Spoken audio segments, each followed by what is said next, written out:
Vedare tinokuchingamidzai zvekare kune chimwe chirongwa pano paZim Facebook Secrets and Confessions. Tadzoka zvekare nemamwe mamessages. Reedzai tibva tapinda mumamessages edu atadzoka takakubatirai. Message yedu yokutanga yakamira sekudai so: hanzi makadi zvenyu mukoma, ndinokumbirawo kuti muge muchindiposterawo nyaya yangu makavigawo chitopa changu. Ininiwo ndiri kurarama ndiri kunoku kunyika yevatorwa yeSouth Africa. Ndakauya kunoku, I can say maybe about 12 years ago. Zvinhu zvainge zvakaoma. Nazvino mukoma Nash ndinotongogarawo ndichitoshandawo muprice. Todawo kuti mhuri yeZimbabwe inge ichindibatsira, uye zvekare nekuti mudzimai wangu ange achinzwisisa, because iyewo anototeererawo chirongwa chenyu mukoma. Ndokusaka ndauyawo nenyaya yangu mukoma. Nyaya yangu yakamira sekudai so takati tava kutanga kugara tose, inini nemudzimai wangu, kune kwaainge achida kuti tinge tichitenga stand, but then mukoma wangu wakabva varamba, vakabva vati taifanira kuti tinge tichizovakira pamba pavo, vakabva vati vaikwanisa kutichekera munda. Mukoma takabva tazovapa mari. Mushure mekunge tavapa mari, takazoti tava kuda kuvaka, vakabva vazoti aiwa, hazviite kuti munge muchitanga mavaka ikoko, ngatingovakai pamwe chete, then tobva taziva kuti tinenge tiine space yakakura yekurima. Mukoma ndakabva ndazobvuma paya namadhamu, even though takatombonetsana, ndakavaonesa all of the benefits, kuti we were going to benefit staying as a big family, sezvo inini namukoma wangu takangozvarwa tiri vaviri, uye zvekare both of our parents they passed away when we were still very young. Saka ivo mukoma ndivo vakazowana basa rekufudza mombe muarea imomo mavakazowana, ndokubva vazochekerwawo pavo pekuti vange vachigara nanatsano vavo, ndokubva vazoya vachinditora because tainge tichishungurudzwa. So mukoma Nash, even though mukadzi ainge achiti tinofanira kuti tinge tichitsvaka pedu nekuti pamusha apa ndepana natsano, mangwana zvinokwanisa kuzonetsa, ndakabva ndazoita nharo ndikatoti iye ainge asingadi kuvaka nekuda kwekuti zvimwe sezvo tainge takasangana muchoni, ainge asingadi kuti tinge tichivaka. Mukoma Nash akabva azoti it is fine. Ndakashingirira mukoma ndichitumidzira mari kuna amai guru namukoma wangu, ndokubva tazovaka. Saka nyaya iripo ndeyekuti imba iyi yakazopera.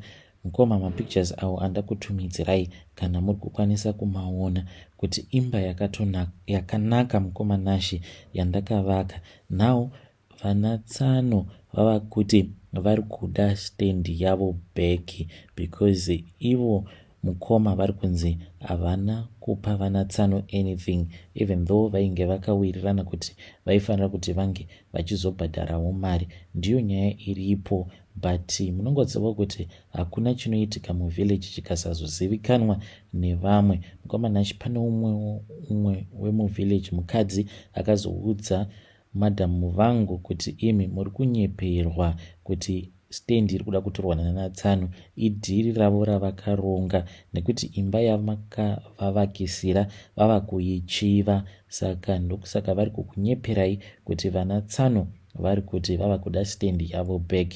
Ndiyo nyaya iripo mukoma Nash. Namadhamu tava kungogara tichingonetsana mumba, saka ndinokumbirawo kuti munge muchindibetserawo mhuri yeZimbabwe nemazano, and I know kuti my wife is going to be listening.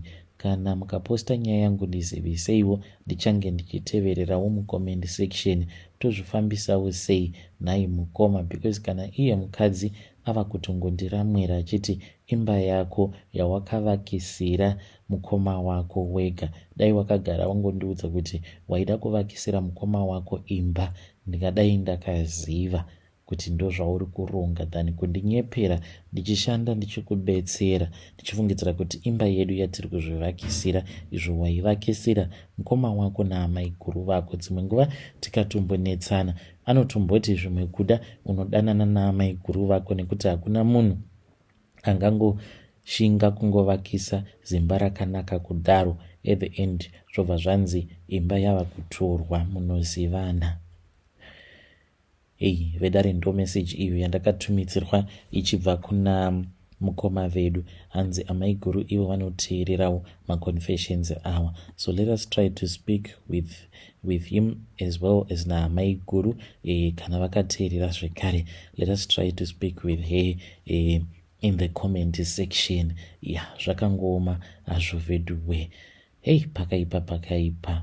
Hanzi apa takavakisa zimba rakanaka kane zimba racho. Rekedzaiti vatenda panyedu inotevera. Nyedu inotevera yakamira sekudai so. Hanzi makadi zvenyu mukoma, ndinokumbirawo kuti munge muchindiposterawo nyaya yangu makavikawo chitupa changu. Pandainge ndichiri form 2 ndine vamwe ticha avo vaitidzidzisa vandakadanana navo. Saka ticha ava mushure mekunge vandimitisa ndokubva ndazobvisa pamuviri paya. Fast forward ndakazoti ndaroorwa ndokubva ndauya nemurume wangu kuno kuSouth Africa. Takagara kuda about 7 months ndokubva ndachizotanga kufamba ndichida kunzwisisa kuti why is it ndainge ndisingakwanisi kubatira pamuviri. Saka pane vamwe madzibaba avo vakabva vazoti kwandiri, murume wenyu iye mbeu yake haikwanisi kuzosika chipenyu chinorarama. Kana muchifungidzira kuti ndiri kukunyeperai, rarai naye mwedzi wose ende ndichakupai zvekare mumwe munamato uchaita kuti munge muchizokasika kubatira pamuviri, ende muchatozviona kuti murume wenyu haazvari, nekuti pane zvandatoita zvichakurakidzai kuti murume wenyu haazvari. Zvechokwadi mukoma, ndakatanga kurota dzimwe hope. Ndakarota murume wangu achirara navamwene vangu. Saka ivo vanoti kana varara naye paya paanozoya ava kusangana neni pabonde, urume hwake hunenge hwakaita mvura usina kana simba. Zvechokwadi mukoma nacho ndo zvandakazotanga kunotisa paari kuti urume hwake hautomborina kana simba zvachose, zvekuti wega unotoona kutoti awa ndo anonzi ma1. Ndakadzokera kwavari madzibaba vaiva ndikabva ndavaudza zvose izvo zvainge zvakaitika. Vakabva vati mazviona kamadzimai, murume wenyu iye haakwanisi kuzvarisa. So mukoma nashe ndakazoti ndadzoka zvangu kumba. Ndainge ndichida kuenda kunoona vamwe sisi vangu, so patori nekadistance. Ndakanzwa nungo angu kuti ndinge ndichikwira motikari dzemushikashika, ndobva ndangoti ndinge ndichifamba netsoka because it was about 45 minutes. Ndakati ndichifamba pane imwe motikari iyo yakazomira, ndikabva ndaona kuti kuzvavainge vari sei vangu vakambondidzidzisa vandakambodanana navo, vakabva vati pinda kamumotikari. Ndokubva ndapinda mumotikari, tikabva tatanga kutaura paya mukuzonotaura. One thing led to another, kuzonosvika ndichizobatira pamuviri. Pandakangoona kuti ndainge ndabatira pamuviri, even though murume ainge akanditi unofanira kuti unge uchimbogara kumusha, ndakabva ndazokasika ndokubva ndachizodzoka kuno kuSouth Africa. Saka mukoma, mwana wangu wandiinaye, mwana uyu ndakamupiwa nase. Murume wangu haatombozvizivi kuti ndo zvakaitika izvozvo. Vedare ndo message iyo yandakatumidzirwa ichibva kuna vanzvadzi vedu. Zvakangooma hazvo vedu we. Ndabva ndafunga kazonga yekuti closure DNA show, closure DNA show. Very soon the man is going to come knocking on your doorstep. Rekedzaiti vataenda panyedu inotevera. Nyedu inotevera yakamira sekudai so. Hanzi makadi zvenyu mukoma, ndinokumbirawo kuti munge muchindiposterawo nyaya yangu makavikawo chitupa changu. Ndauyawo pano ndiine confession yangu iyo yandiinayo mukoma. I recently found out kuti murume uyo anga achida kundiroora wandanga ndichidanana naye ndatova ne2 years kubva zvatakatanga kufambidzana. So iye pose apa aingovavarira chete achiti ndiri kuda kuti tinge tichisangana pabonde. Musi wandakazobvuma mukoma akabva anditi let us go somewhere. He then drove and drove. After he drove for a very long time, ndipo paakazokonesa motikari yake ava kupinda mumakuva. That was the first time tichinetsana inini naye murume uyu. Saka mukuzononetsana kwedu kwatakaita mukoma nashe akabva azondituka, akabva azondisiya mukoma ndiriko kumakuva ikoko. Can you just imagine kuti munhu akandisiya kumakuva?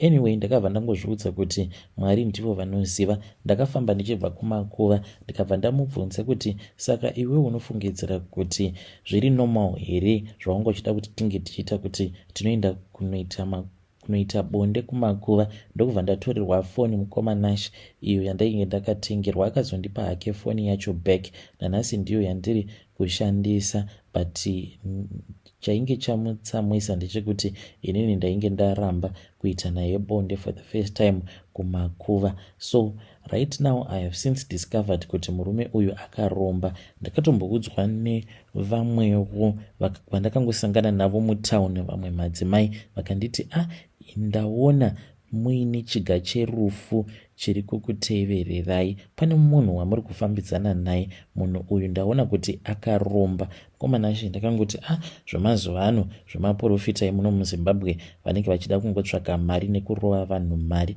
Ndikabva ndangoti okay, anyway thanks mother. Saka vakabva vazonditi pane dzimwe hope dzamucharota uye zvekare pane zvamuchaona. Munofanira kuti munge muchizoti kana mukaenda kumba kwake muzomuka pakati peusiku pane zvamuchasangana nazvo. Mukoma Nash kunyange ndaitoenda kumba kwake kuma sleep over, but ndainge ndakamuudza kuti hataifanira kuti tinge tichizorara tose before marriage. Then ndakazoti ndaenda kumba kwake mukoma, when we were entering through the front door ndakaona kuti painge paine kamwe kanhu so mukoma kainge kachifema. I don't know how to describe it. Kanhu aka mukoma kainge kakazara mazimvere mamvere. Ndakaramba ndakakatarisa, iye ainge atopinda mumba. Ndakati ndakakatarisa kudaro kaita sekunge shato kachichinja mavara. Akazodzoka achiti ko iwe uri kuonei? Ndokubva ndatongoramba ndakatongonyarara paya. Ndikabva ndati ndiri kunzwa nyongo, because ndainge ndava kutya kuti zvimwe kuda kana ndikamuudza kuti painge paine zvandainge ndaona aikwanisa kana kuzondirova sezvaainge akada kumboita patainge tiri kumakuva. Takapinda mumba mukoma ndokubva tarara, even though we were sleeping on the same bed.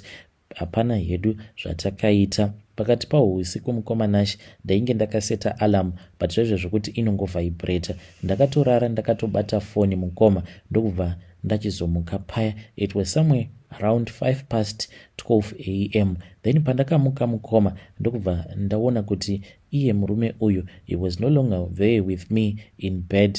Ndokubva ndazomuka ndikatanga kumutsvaka.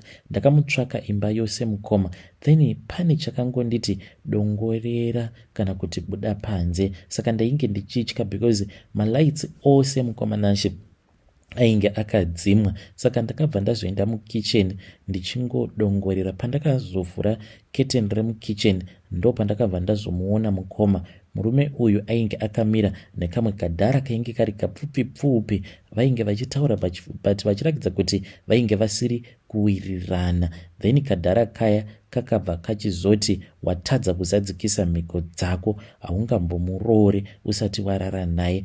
Mukoma Nash ndakavhunduka. Ndipo paakabva achizoshanduka akabva aita gudo right there mukoma. Ndikabva ndanzwa kadhara kaya kachiti sezvo watadza kuzadzikisa mhiko dzako uchaona zvandichakuita. Kadhara kaya mukoma kuti kakaenda nepi handitombozivi. Ndo pandakazongonzwa kuti mumba umu mune chinhu chakapinda chikabva chazondirova mukoma. Ndokubva ndatofenda paya. Pandakazopepuka mukoma ndainge ndakaradzikwa pasaidhi nepagedhi rekumba kwedu. It was somewhere kuma 5 am. Kuti nditi chii chakaitika handitombozivi. Muswere wese wezuva mukoma ainge asingadi kana kutaura neni, but manje anenge ari busy achitaura nemaparents angu. Kutaura kudai so hanzvadzi yangu yakabva mukutengerwa rimwe GD6 mukoma Nash, zvekuti kunyange ndikati munhu uyu handisi kuda kuti ange achindiroora mukoma Nash, my family is going to get so angry at me.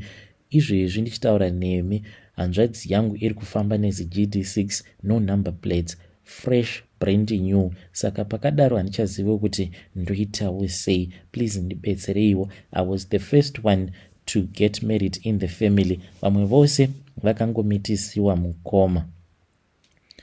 Vedare ndo message iyo yandakatumidzirwa ichibva kune mwanasikana uyu. Ngatizamei kuti tinge tichitaura naye mwanasikana uyu mucomment section. Strange things indeed they do happen in this world. Regetai vataenda panyedu inotevera. Nyedu inotevera yakamira sikudai so. hanzi makadi zvenyu mukoma, ndinokumbirawo kuti munge muchindiposterawo nyaya yangu makavigawo chitupa changu. Ininiwo ndinoitawo zvekudhiraivha matrucks. Saka pane pamwe pandakamboenda kuZambia ndokubva ndazofonera mukadzi ainge asingabati call yake. Ndikangoti zvimwe kuda munhu uyu ava kupota achipinza zvikomba. Saka ndiriko kuZambia ikoko mukoma ndipo apo pandakabva ndachizotaura neimwe n'anga. Ndakataura nayo n'anga iye ndikabva ndaiudza kuti ndainge ndichida mushonga werukawo kana kuti central locking system. N'anga iya ikabva yanditi hatichaiti zviya zvechinyakare zvekuti unobatisa mukadzi banga ovhati rivhare. Aiwa, hatichaiti izvozvo nekuti vakadzi iko zvinozvi vangwara vava kuzviziva. Saka zvatava kuita pari zvino ndezvekuti iwewe kana ukakwanisa kuuya kana nechipfeko chake, then tobva tazoshandisa chipfeko chake kumusunga. Mukomanashi pandakazodzoka kuZimu ndikabva ndati zvino ndoita sei, ndotora chiiko chekuti she won't even find out kuti something is missing. Ndipo apo pandakabva ndachizongoti ndakatarisa morning gown rake ndikabva ndazoona kuti ndaikwanisa kutora belt riya repamorning gown. Ndakabva ndazoriba belt iroro mukoma ndokubva ndazodzokera naro kuZambia. Saka sekuru vaya vakabva vazorigadzira belt iroro repamorning gown ndikabva ndachizodzoka naro and then ndikazoriisa panzvimbo. Saka mukomanashi morning gown rake iri ndinotokwanisa kutoona zvose zvinenge zvichiitika pamba mukoma. Sekuru ivavo vane mamwe masimba. Dzimwe nguva so ndinoita zvekunzwa kunyange achitaura pafoni kana akatongodavira ko ndinonzwa sort of like maungira so, even though zvimwe zvacho zvaanenge achitaura ndinenge ndisingakwanisi kuzvinzwa, but ndinokwanisa kutozonzwisisa kuti munhu uyu ari kutaura nemurume here kana kuti nemukadzi. Saka gauni iroro mukoma ndiro rava kuita sekunge monitoring spirit yangu, even though ndiri munhu anonamata, but most of the times tinenge tiri paroad hamawe. Saka zvinenge zvichitodawo central locking system. Kana variko vanenge vachida manamba avo sekuru ivavo mukoma, they can give you their phone numbers, then ndobva ndazovaforwardira mafone numbers avo, but sekuru vacho manje vanodhura mukoma. Vedare ndo message iyo yandakatumidzirwa ichibva kuna mukoma vedu avo. Hanzi toitawo zvekudhiraivha matruck. Strange things indeed they do happen in this world. Ndakavabvunza kuti zvino saka sekuru vacho vanoita mari. Hanzi sekuru ava ivo vakandichaja mari yacho iri equivalent to 23,000 rands yavakandichaja, sezvo ndainge ndiine load yangu yandainge ndiinayo. Kwaiva nema-Ethiopians awo andaifanira kuti tige ndichizodzoka navo kuSouth Africa. Saka ndakatongoona kuti mari ndaiva nayo, it is far much better kuti nditongogadzirisa zvinhu zvangu ndobva ndatongososera musha wangu. Vedare ndo message iyo yandakatumidzirwa ichibva kuna mukoma vedu avo. Zvakanaka here zvekuisa rukawo kana kuti is it a bad thing? Hanzi mumba matova nemonitoring spirit. Kunyange hamaiguru avo vakataura nevanhu pafoni, hanzi ndinonzwa sort of like maungira so, ende kunyange vakada kuzopinza munhu hanzi ndinotozviona kuti vapinda nemunhu mumba. Hama 1.